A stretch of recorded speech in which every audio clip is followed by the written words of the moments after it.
It's long been established that lack of oral hygiene, lack of maintenance, and gum care has been a medical problem. For the last 20 years, we've known statistically that if you had gum disease, that other health consequences were going to occur. But we didn't really have the medical correlation. We didn't have the ability to measure the genetic markers to find that the genetic markers from the bacterium in your mouth had a correlation to the atherosclerosis that was forming in your arteries. Now we have a study that was a well-done study comparing edentulous patients with non-edentulous patients, that's meaning people with teeth and people without teeth, and their future as far as the health of their mouth is concerned. We found that the bacteria in your mouth has a lot to do with your health. Now they're saying that one of the best ways to be heart healthy is to be mouth healthy.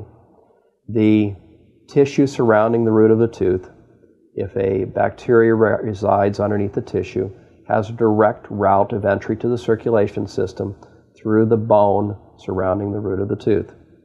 There's no protective mechanism from the body to protect you from that bacteria, except for the immune defenses that you might have as an individual.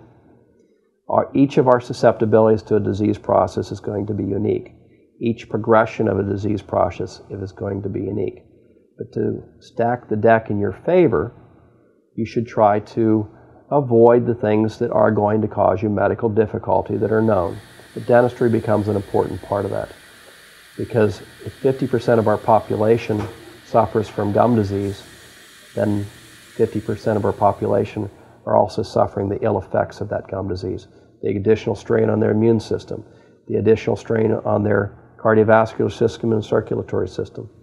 The best thing you can do to prevent gum disease would be to have routine cleanings, floss daily, brush appropriately is as important as doing the task. Brush correctly and floss correctly. Of course, you should receive professional supervision on that. It's not an innate ability to know from birth how to brush and floss your teeth. We take it for granted that we give a kid a toothbrush and we say brush your teeth and that's adequate. It's not. There is definitely a lot of research that's gone into how to brush to do it the best way possible. We can't change your immune system and your response to a bacterium when it's in your system, but if we keep the amount of bacteria at a minimum, your response is going to be much better.